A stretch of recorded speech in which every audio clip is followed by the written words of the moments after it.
muzabona ishyano, kuko mwoza inyuma y'igikombe n'imbere n'imbehe, ariko imbere yacu huzuyemo ubwambuzi bwanyu no kutirinda. Wa mufarisayo uhumye we, banza woza imbere y'igikombe n'imbere n'imbehe. Iyo urebye kino gikombe ubona ni igikombe cyiza kabisa, ni n'igikombe cyiza, ni igikombe cyiza. Ukirebeye inyuma hariya uravuga ati ni igikombe cyiza, ariko igitangaje ngwino urebe imbere yacyo. Sinzi nimba kameramani abasha kuhagaragaza. Reba imbere yacu hameze gute, harasa nabi. Reba ukuntu hameze. Ubu washyiramo amata, ubu washyiramo icyayi, washyiramo amazi meza yo kunywa, keretse gushyiramo ibiziba n'ibindi bintu bidafite agaciro nibyo washyiramo muri kino gikombe, bitewe nuko kigira gute, bitewe nuko gisa. Ibi bishatse kuvuga iki rero? Bishatse kuvuga yuko Bibiliya itubwira, Bibiliya ivuga ahangaha yavuze ku bantu b'indyarya, abantu boza inyuma, abantu bagaragara neza imbere, inyuma ngo ariko imbere ngo bameze nk'iki, ngo huzuye ubwambuzi n'ubusambanyi ngo no kutirinda, huzuyemo ibibi, huzuyemo ibyaha. Ariko imbere bambaye amakoti, bari mu nsengero, bambaye amatabure nk'aya twambaye, ndetse urebye n'ibikorwa byinshi bakora. Ubirebeye inyuma wumvishe ukuntu bavugwa neza n'abantu, wumvishe ibikorwa byiza bakora, urebye uravuga ati kweri ndifuza kubana n'uriya muntu. Hakuriya muntu ni umuntu mwiza. Hari abantu dutangira ubuhamya bitewe nuko tutabana nabo, hari abantu tugendana umunsi umwe tukavuga ngo ni abantu beza bitewe n'ibyo badukoreye, tukavuga ngo ni abantu beza, ariko icyakwereka mu mitima yabo. Noneho murebe hano, murebe iki ngiki cyo kirasa nabi. Ubu mu yandi magambo giye bagiye kumitishamo, njye nahita mitamo iki gikombe. Wowe si cyo wahitamo se? Wahitamo iki? Kubera ko nyine turebera inyuma, bitewe nuko nta maso y'umwuka dufite, twahitamo iki? Ni twahitamo iki ngiki. Ariko ikigusetsa rero, ikigusetsa iki ngiki utahitamo, Imana iragishima, Imana iracyemera. Uzi impamvu? Imbere yacyo ni heza, imbere yacyo ni heza. Hano ntiwashyiramo amata, hano ntiwashyiramo amazi, hano ntiwashyiramo ikindi kintu cy'agaciro. Ariko urebye inyuma uhita uvuga ati uyu ntacyo amaze, uyu nta n'icyo azimarira, uyu ntakira gute, ariko arasenga, ariko yubaha Imana. Kandi Imana yamushyiramo umwuka mwiza, yamushyiramo umwuka wera, kubera ko imbere ari heza. Iyo ngiye nko mu irimbi rya Rusororo nkareba ukuntu ari amarimba ameze, ndavuga mbega umudugudu, mbega ahantu hakaze. Ariko imbere ye baba we ni imirambo, ni amagufwa, ni ibintu nyine bidafite, ntabona ukuntu bisobanura. Bene data rero, dore kuntu abantu bameze, dore kuntu benshi bameze. Ibi ngibi birambivugiye kugira ngo umenye yuko uko ufatwa nk'abakiranutsi, umenye ubanza ucekinge muri wowe, urebe ko ariko Imana igufata. Kubera ko ushobora gufatwa nk'umukiranutsi, ugafatwa nk'umuntu ukora ibikorwa byiza, nk'umuntu ukorera Imana, ugafatwa nk'umumasera mwiza, ugafatwa nk'umupadiri mwiza, ugafatwa nk'umuprofete mwiza, ugafatwa nk'umwapotre mwiza, ugafatwa. Ariko Imana yo yakureba ikabona umeze gutyo. Rero iyo umuntu ni byiza ko iyo umuntu akishijwe akozwa inyuma, kozwa inyuma, iyo amaze kozwa inyuma Imana imwoza imbere, nako akamera neza nka kino gikombe. Iyo amaze kwezwa imbere neza, na hano inyuma Imana irahoza. Niyo hahandi wumva ukumva ngo umuntu gukiranuka kwiwe, ingeso ze nziza zamuhesheje akazi. Ndimo ndababwira rero ngo mugire umwete wo kozwa nka kino gikombe. Nimugire umwete wo kozwa nka kino gikombe. Niba mura kozwa nka kino gikombe, n'inyuma Uwiteka azahoza, Uwiteka azakomora ibikomere watewe, Uwiteka azakugirira neza, Uwiteka azaguha umugisha. Ibyo bizakoza. Ariko niwita kozwa inyuma nka kino gikombe, uko uzarangira biteye ubwoba n'agahinda. Uko uzarangira biteye ubwoba n'agahinda. Abantu bazakwizera, hanyuma batangazwe n'imbuto uzaberera, batangazwe n'ibizakuvamo.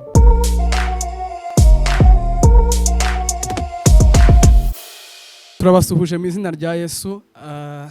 Imana ikomeze kubaha umugisha mwinshi cyane. Iyi ni Ihirwe TV, ngira ngo musanzwe mudukurikirana kenshi. Iyi Imana dushoboje kugaragaramo. Turabakunda rero, tujye kuganira ijambo ry'Imana, icyo kiba cyatuzanye cyane cyane kugira ngo aho uri ukomeze kose ugire ikintu ubasha kwakira kiturutse ku Mwami Imana. Ijambo ry'Imana ni ubutunzi, ijambo ry'Imana ni ubuzima, ndetse Imana Yesu we yabigaragaje nk'umutsima w'ubugingo. Yageze no kubwira abigishwa, barababwira ngo nimutarya uyu mubiri ntimunywe n'amaraso nta bugingo muba mufite, ngo kandi umuntu nandya ngo naho yaba yarapfuye azongera abeho. Wumve rero ko kugira ijambo ry'Imana, ko kubona ijambo ry'Imana bibasha gutuma umuntu abasha kugira ikindi kintu abacyo kineze icyo yari ari cyo. Reka dusome ijambo ry'Imana. Tugiye gusoma igitabo cya Matayo, ibice 23 umurongo wa 24. Haravuga ngo, mwebwe banditsi n'abafarisayo mwandyaryamu, muzabona ishyano, kuko mwoza inyuma y'igikombe n'imbere n'imbehe, ariko imbere yacu huzuyemo ubwambuzi bwanyu no kutirinda. Wa mufarisayo uhumye we, banza woze imbere y'igikombe n'imbehe, inyuma yabyo hazabone kuba heza. Kadusubiremo kugira ngo tubyumve neza. Mwebwe banditsi n'abafarisayo mwandyaryamu, muzabona ishyano, kuko mwoza inyuma y'igikombe n'imbehe, ariko imbere yabyo huzuye ubwambuzi bwanyu no kutirinda. Mwa bafarisayo mwe muhumye, wa mufarisayo uhumye we, banza woze imbere y'igikombe n'imbere n'inyuma yabyo habone kuba heza. 27. Mwebwe banditsi n'abafarisayo mwandyaryamu, muzabona ishyano, kuko mumeze nk'ibituro byasize ingwa, zigaragara inyuma ari byiza, nyamara imbere huzuye amagufwa y'abapfuye n'ibihumanya byose. Niko muri namwe, inyuma mugaragarira abantu muri abakiranutse, ariko mu mitima huzuye uburyarya n'ubugome. Reka dusenga Imana. Twongeye kugushimira Mana ishobora byose, wowe uduhaye umwanya wo kugira ngo tuganire n'ijambo ryawe. Ndagusabye kugira ngo ntaba ari ryo uvuga, ahubwo mpinduka akanwa kawe, kandi imbaraga zawe zimbeho, kandi imbaraga z'umwijima zitsindwe. Buri muntu wese ureba iri jambo ry'Imana akaryumva, ribashe kumugirira umumaro no kumuhindura no kumuvana ku rwego rumwe rumujyana ku rundi. Mu izina rya Yesu dusabye ubwiza bw'Imana n'umwuka w'Imana kuba muri iri jambo, ni mu izina rya Yesu Kristo, amen. Yesu ashimwe cyane, Yesu ahimbazwe. Nabashuje kandi ndabakunda cyane. Iyi ni Ihirwe TV. Tubashimira uburyo mukomeje gukora subscribe, ndetse n'uburyo mureba ibiganiro byacu, ama comment n'ama like, yewe ibishoboka byose murabikora kugira ngo ijambo ry'Imana ryamamare cyangwa se rigere kure. Iyi ni Ihirwe TV rero, yamamaza ijambo ry'Imana, ndetse n'ushaka wese kugira icyo yakora n'icyo yavuga kijyanye no kwamamaza ijambo ry'Imana cyangwa ikindi cyagirira abandi akamaro, cyane cyane kumva ururimi rw'Ikinyarwanda, wowe wese ahawe ikaze, nta kibazo. Yes, Bibiliya tubwiye ngo iki? Bibiliya tubwiye ngo, mwebwe banditsi n'abafarisayo mwandyaryamu, muzabona ishyano, kuko mwoza inyuma y'igikombe.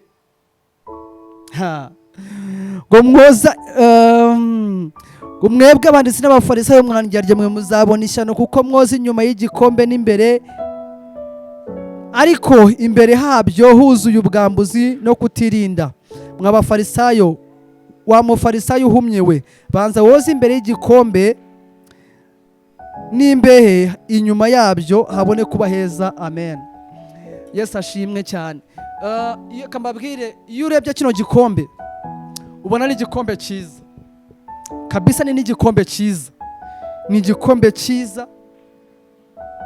Ukirebeye inyuma hariya uravuga ati ni igikombe cyiza, ariko igitangaje ngo iyo ureba imbere yacyo, sinzi niba cameraman abasha kuhagaragaza, reba imbere yacyo hameze gute? Harasa nabi.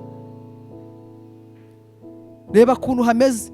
Ubu washyiramo amata, ubu washyiramo icyayi, washyiramo amazi meza yo kunywa, keretse gushyiramo ibiziba n'ibindi bintu bidafite agaciro nibyo washyiramo muri kino gikombe, bitewe n'uko kigira gute, bitewe n'uko gisa. Ibi bishatse kuvuga iki rero? Bishatse kuvuga yuko Bibiliya itubwira, Bibiliya ivuga ahangaha yavuze ku bantu b'indyarya, abantu boza inyuma, abantu bagaragara neza imbere, inyuma ngo ariko imbere ngo bameze nk'iki, ngo huzuye ubwambuzi n'ubusambanyi, ngo no kutirinda, huzuyemo ibibi, huzuyemo ibyaha, ariko imbere bambaye amakoti, bari mu nsengero bambaye amatabura nk'aya twambaye, ndetse urebye n'ibikorwa byinshi bakora, ubirebeye inyuma wumvishe ukuntu bavugwa neza n'abantu, wumvishe ibikorwa byiza bakora, urebye uravuga ati kweri ndifuza kubana n'uriya muntu, hakuriya muntu ni umuntu mwiza. Hari abantu dutangira ubuhamya bitewe n'uko tutabana nabo, hari abantu tugendana umunsi umwe tukavuga ngo ni abantu beza bitewe n'ibyo badukoreye, tukavuga ngo ni abantu beza, ariko icyakwereka mu mitima yabo, icyakwereka ibintu bakora bihishe, yo ntago mu mutima yabo bigeze bozwa. Ni ukuri imitima yabo yandujwe no kubeshya, yandujwe n'ibindi bintu bibi, yandujwe n'ubugome, yandujwe no kutirinda, afite ukuntu banduye kandi bimaze igihe. Bene data, ni ukuri nabingingira muri Kristo Yesu kugira ngo mumenye yuko nimba wogejwe inyuma, nimba ufite ukuntu ushimwa n'abantu, kuko Bibiliya yavuze ngo mu bantu barashimwa, mu bantu barashimwa, aba bantu barashimwa mu bantu, ngo ariko imbere ngo bameze nk'ibituro ngo bisize ingwa, ngo ariko imbere ngo ari amagufwa y'abantu. Kandi koko iyo ngiye nko mu irimbi rya Rusororo nkareba ukuntu ari amarimba ameze, ndavuga mbega umudugudu, mbega ahantu hakaze, ariko imbere ye baba we ni imirambo, ni amagufwa, ni ibintu nyine bidafite ntabwo n'ukuntu bisobanura. Bene data rero, dore kuntu abantu bameze, dore kuntu benshi bameze. Ibi ngibi birambivugiye kugira ngo umenye yuko uko ufatwa nk'abakiranutsi, umenye ubanza ucekinge muri wowe, urebe ko ariko Imana igufata, kubera ko ushobora gufatwa nk'umukiranutsi, ugafatwa nk'umuntu ukora ibikorwa byiza, nk'umuntu ukorera Imana, ugafatwa nk'umumasera mwiza, ugafatwa nk'umupadiri mwiza, ugafatwa nk'umuprofete mwiza, ugafatwa nk'umwapotre mwiza, ugafatwa, ariko Imana yo yakureba ikabona umeze gutyo. Imana yakwitegereza ikabona umeze nka kino gikombe. Imana yakureba irondora imitima ikavuga ati kwera uriya baramushima, ariko iyo yiherereye ibyo akora bitazwi n'abantu, ibyo akora bitagaragarira abantu, biteye ubwoba. Abandi babona ari umuntu mwiza, bamutumira mu birori, bamutumira mu nama, bamuha ijambo, mbega arubashwe, mbega agaragara neza bitewe n'uko afite amafaranga, ariko imbere nuko ameze, ariko inyuma ni mwiza, arera kurusha iyi kanzu, atangirwa ubuhamya n'abantu, akora ibikorwa bikomeye, ni diregiteri, ni umuyobozi, ni umujyanama, ariko dore disi kuntu ameze imbere. None rero, ariko ibyo ngibyo si by'Imana ishaka. Yari imibwira abafarisayo aravuga ngo mwandyarya mwebwe imbere y'abantu mugaragara nk'abakiranutsi, ariko Imana yo izi ubwambuzi mugira, izi ibyaha mukora, izi ibyo mukora, Imana irabizi. None iravuga ngo mubanze ngo mwoze imbere, ngo n'inyuma nibwo muzaba muceye, kuko nimwoze inyuma imbere mutogejwe ngo ntacyo bimaze. Hariho n'abandi rero nshaka kubereka, ubundi nkahita wenda nkomeza icyigisho cyanjye. Hariho n'abandi bameze gutyo. Murabona kino gikombe? Ni igikombe cyanduye pe, urebye ni kibi. Iki gikombe ngira ngo na kino gikombe reka mbigaragaze.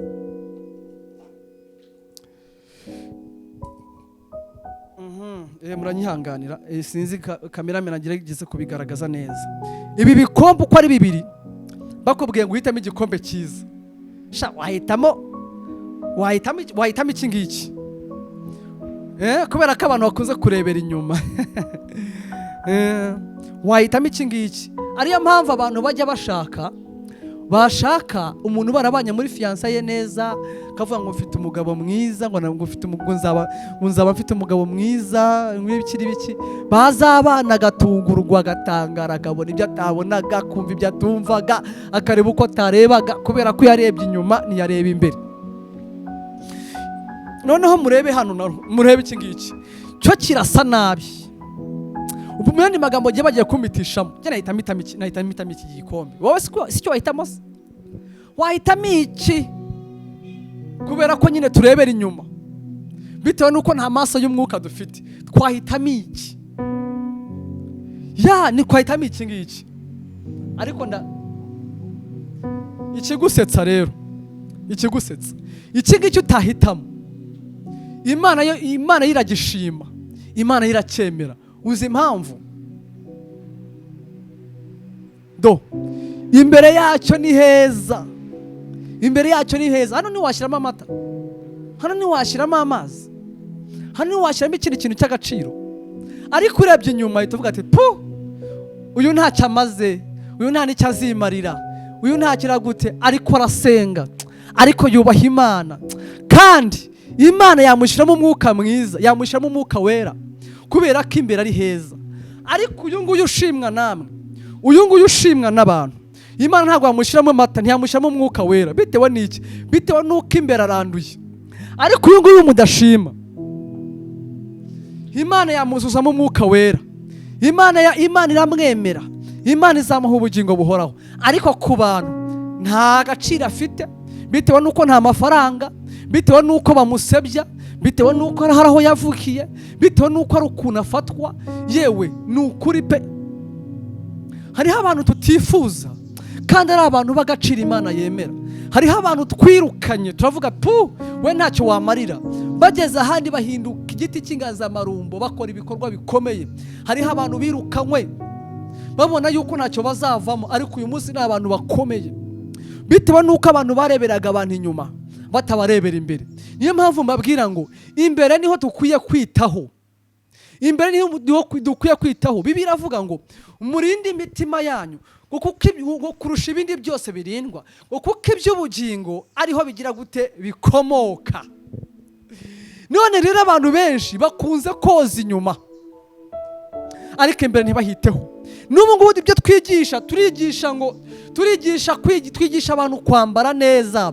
Wambare hatagira umuntu ukumenyera, hatagira umuntu umenya ibyawe, hatagira umuntu. Yewe mwambare neza, yego nimugire amamodoka, mugire gute. Iyo mubwira biriya bintu ni nko koza abantu inyuma, ariko imbere banduye. Ibi rero ntacyo bimaze, kubera ko hari iby'agaciro bitazagera mu buzima bwabo. Hari iyo migisha ntaho izajya, bitewe n'uko ntayo bazakira, bitewe n'uko baranduye. Erega mumenye yuko Imana yacu yera, mumenye yuko Imana idakorana n'ababi, ahubwo Imana ntabwo ikorana n'abanduye, ikorana n'abejejwe. Iby'Imana nubwo bakavuga ngo wenda ngo abanyabyaha bajya bahirwa, yego bajya bahirwa kugira ngo babone urukundo rw'Imana, ariko muzite ku iherezo ryabo iteye agahinda. Kubera ko Bibiliya iravuga ngo ibyaha bya bamwe bigaragara hakiri kare, ngo ariko ibindi ngo bigagaragara hanyuma, ngo kandi bikarushaho kuba bibi. Bene data, nshuti zanjye, nshuti nkunda, mwite ku magambo nk'aya ngaya akomeye. Aya magambo akwiriye abantu bo mu minsi y'imperuka. Murabona ukuntu uyu muntu yubashwe, ariko hari igihe kimwe mutazaba mumwifuza, hari igihe kimwe ibyo bizajya hanze. Ni ukuri amagambo meza mwamuvuze azahindurwa. Nubona ukabona ibikorwa bye bigiye hanze, arafunzwe, ribu iramufashe, bizahinduka. Ibyo muzavuga bitandukanye n'ibyo mwamuvugagaho. Kano kanya muramwemera kuko mutazi umutima we, kano kanya muramwemera kuko mutazi ubuzima bwe. Reka ibyo bihishurwe, ntimuzamuha n'iminota ingahe yo kubana nawe, kubera yuko ni bibi kwishushanya imbere y'abantu, kwishushanya ngo wigire umuntu mwiza kandi uri mubi. Ni bibi ko abantu bakwemera kandi ibyo biri muri wowe ari imyuka mibi. Yewe reka nkubwire, ni bibi gushaka uri umukobwa mwiza, uteye neza, umeze neza, ku mafuresheri yawe, ku cyangwe cyawe, ewe n'abantu bavuga ati ko uriya musore atwaye umukobwa, atwaye inkumi we, atwaye icyuki we, bakamuha kado, bakamuha ibiki, ariko imbere ameze atyo, imbere yuzuye ibintu utamenya, yuzuye imyuka y'iwabo, yuzuye kutihangana, yuzuye urwango, yuzuye ibiki n'ibiki. Yagera mu rugo rukamunanira, imyaka 3 kumva ngo ni divorce. Abangaba turabafite, yes, turabafite pe. Akareba umuntu akamukunda, akabyita akamukunda, kumva mukundiye imitungo, kuba mukundiye icyo ari cyo. Byagera mu rugo rero akavuga ati ngenda ashaka ko tubana imyaka 2 tuzaba dukoze divorce, hanyuma agende nanjye ngende. Aba bantu turabafite. Niyo mpamvu mukwiye kugira amaso y'umwuka kugira ngo abo mubana mumenye nimba beshejwe mu mitima. Naho nimwita inyuma akaba ariho mwita, nimwita imbere, muzatungurwa n'ibizamuvamo. Ngaho reba hano hantu hashize amazi cyangwa ukahashira amata, yabakira amata, yabakira umweru, bitewe n'ibiri muri we, bitewe n'ukuntu umutima we wanduye. Nuko abantu bizera abantu bakabita inshuti, yego bakabita inshuti pe, akamwizera, yarangiza kumwizera, ndongera nkigarure, yarangiza kumwizera akamubitsa ibanga.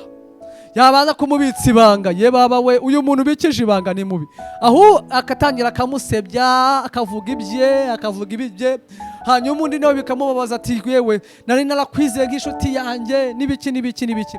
Pole sana, wagize amaso y'umubiri, ni wagize amaso y'umwuka, ngo ubanze umuhishurirwe, uza kumuhishurirwa uba waracecetse. Rero ihangane uhure n'izo ngaruka zo kutagira amaso y'umwuka ngo urebe kure. Ewe reka nigarukira kuri kino gikombe.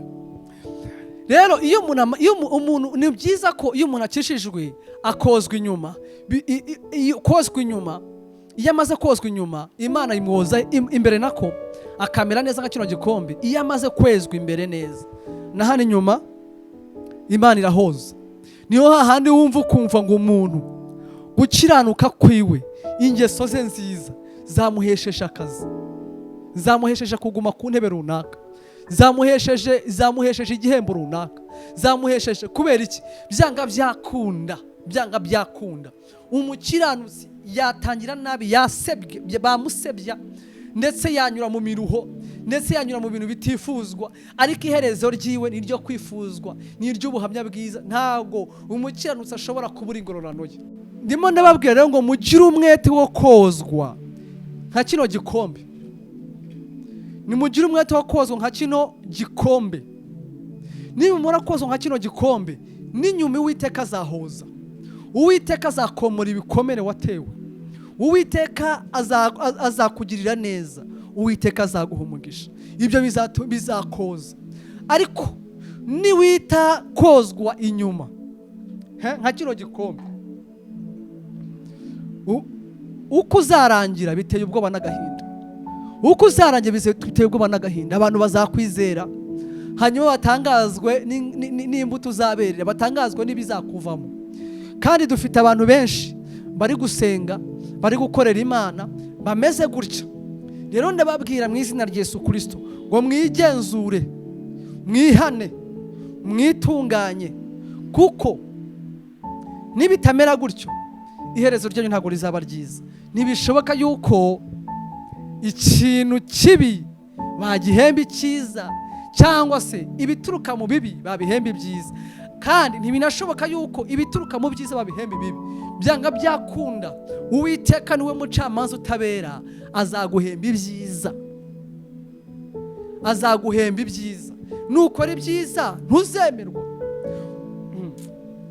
Imana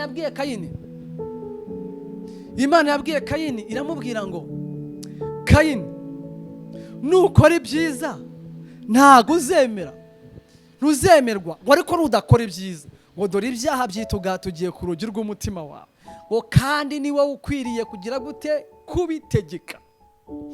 Yemwe bene data, buri gihe cyose hari ibishuko, buri gihe cyose hari ibituyobya, buri gihe cyose hari ibitushuka, ariko mwibuke yuko ari wowe ukwiriye kubitegeka. Nubitegeka uzemerwa, nutabitegeka itegura ingaruka zabyo. Byanga byakunda hari umugayo kutazabasha kunyura mu nzira imukwiriye iyi Imana ishaka. Byanga byakunda hari umugayo ugomba kuba ku muntu wese utakora iby'Imana ishaka. Byanga byakunda hari ibyishimo bike bizaba ku rugo rutubaha Imana. Byanga byakunda hari amahoro make hazaba ku bantu batubaha Imana, ku bantu b'indyarya. Rero narimo mabwira ngo tureke uburyarya, tube nk'inzu nziza imbere n'inyuma. Harimo abantu bakunze gukoropa inzu imbere ukabona ni heza, ariko inyuma hari ibyatsi n'ibiki byose. Harimo n'abandi ujya kubona ukabona ku marembo, ku irembo harakubuye, ariko wagera imbere ukibaza ibyo nabonye ku marembo n'ibyo mbonyemo imbere ko bitandukanye. Hari ikintu Uwiteka arashaka kubabwira muri ino somo. Muri Matayo ibice nyine 24 umurongo wa 26 haravuga ngo wa mufarisayo we, banza woze imbere y'igikombe, imbere yawe mu mutima wawe, ngo banza woze imbere, ngo n'inyuma ngo uzabugize gute wejejwe. Cyangwa se wose kino gikombe murakibona, yaba imbere murahabona, yaba inyuma murahabona. Uyu nguyu rero ni w'Imana ishaka, kuko niwe waremwe mu ishusho y'Imana. Niwe watumye Yesu aza. Uyu niwe watumye Yesu aza. Rero Imana irashaka ko twese abari mu isi twese, cyangwa se abazanyumva mwese, imbere y'Imana, Imana ibabona ko mwejejwe imbere, mukaba mwejejwe n'iki inyuma. Mu yandi magambo, ibyo abantu bababonaho akaba ari nako mumeze hehe imbere. Mu yandi magambo, imbuto zanyu zikaba zivuye hehe imbere. Kubera ko harimo abantu bakora ibikorwa byiza, bafasha abantu, ariko batejejwe, ariko badakijijwe. Amaraso ya Yesu Kristo atarigeze aboza mu mitima yabo. Hariho abantu bakora ibintu byiza, bakaba bagira ibitekerezo byiza ndetse n'ubwenge. Abo ngabo ni inyuma tubibona, mbega mu yandi magambo bafite ubuhamya bwiza inyuma mu bantu, ariko imbere batarigeze bakizwa, imbere batarigeze bozwa.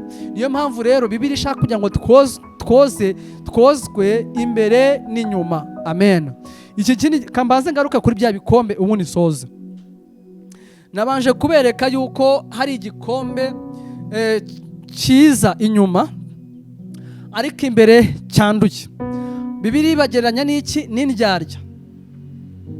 Bibiliya ibagereranya n'iki? N'indyarya.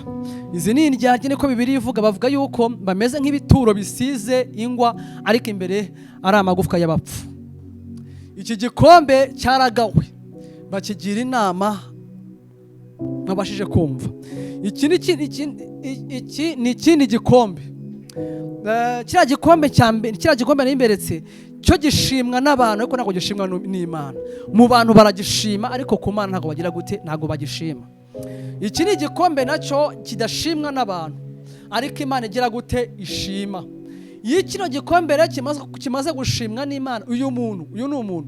Uyu muntu rero ushimwa n'Imana, udashimwa n'abantu, amaherezo n'abantu bazamushima. Kubera iki? Kubera yuko Imana igiye kuzamwoza na hano inyuma. Izi nenge ziwe, ibi bintu abantu batamukundira, ibi bintu abantu batamubonaho, Imana igiye kuzabikora kugira ngo yiheshe icyubahiro muri uriya muntu, hanyuma abe nka kino gikombe. Kiba igikombe cyiza, iki nawe utacyemera, nawe utakifuza, cyera imbere, cyere inyuma. Imana irashaka rero ko wera imbere ukera hehe n'inyuma. Hariho abantu bavuga ngo agakiza kaba mu mutima. Agakiza ntabwo kaba mu mutima gusa. Ibiri mu mutima nibyo tubona hehe imbere, inyuma. Ibiri mu mutima nibyo tubona hehe inyuma yawe. Mu izina rya Yesu urenda kwifuriza kuba nka kino gikombe, imbere n'inyuma. Nimba mwabirebye neza, nta kanda karimo, yaba inyuma yaba n'imbere, kirejejwe. Imana iragikunda kandi Imana iragishima. Bene data, mugire umwete wo kuba nka kino gikombe, mugire umwete wo kuba nk'uyu muntu Imana ishima. Uyu niwe Imana ishima, niwe yanditse mu gitabo cy'ubugingo. Hirya y'ibyo ngibyo ni ubuyobe, hirya y'ibyo ngibyo ntago ari byo, hirya y'ibyo ngibyo ntibikwiriye. Mube nka kino gikombe, mube nk'uyu muntu. Kandi muri Bibiliya hari umudamu bita Ana. Bibiliya ivuga yuko yari umupfakazi, yabashije kubura umugabo wiwe, amara imyaka myinshi aba mu rusengero. Bibiliya imwita umukiranutsi, ngo ndetse ngo yaje kubona umwami Imana ngaramuhishirwa aramumenya. Abakiranutsi bariho, abera bariho, abatarapfukamira Bayali bagize gute bariho. Rero Imana irashaka kuba kino gikombe, were kuba indyarya, were kugaragara nk'igituro gisize ingwa, were kugaragara imbere y'Imana nk'umuntu ukora uvuga ibyayo ariko udakora ibyayo, uririmba ariko udakijijwe, uvuga gusenga ariko adasenga, uvuga ijambo ry'Imana ariko atarisoma, uvuga ijambo ry'Imana ariko adakora ibyaryo. Were kuba nk'uwo muntu, ahubwo ube nk'uyu muntu Imana igira gute ishima. Woze imbere mu mutima wawe, inyuma naho Imana izagira gute izahoza. Ubutaha tuzaganira uburyo umuntu abasha kozwa akabasha kuba yaba nka kino gikombe. Imana ikomeze kubaha umugisha kandi Imana ikomeze kubagira neza. Umuntu uzagira ikibazo tuzashyiraho nimero kugira ngo turusheho kubasobanurira. Nakagaruka. Shalom, mwibuke gukora subscribe. Imana ibaha umugisha cyane.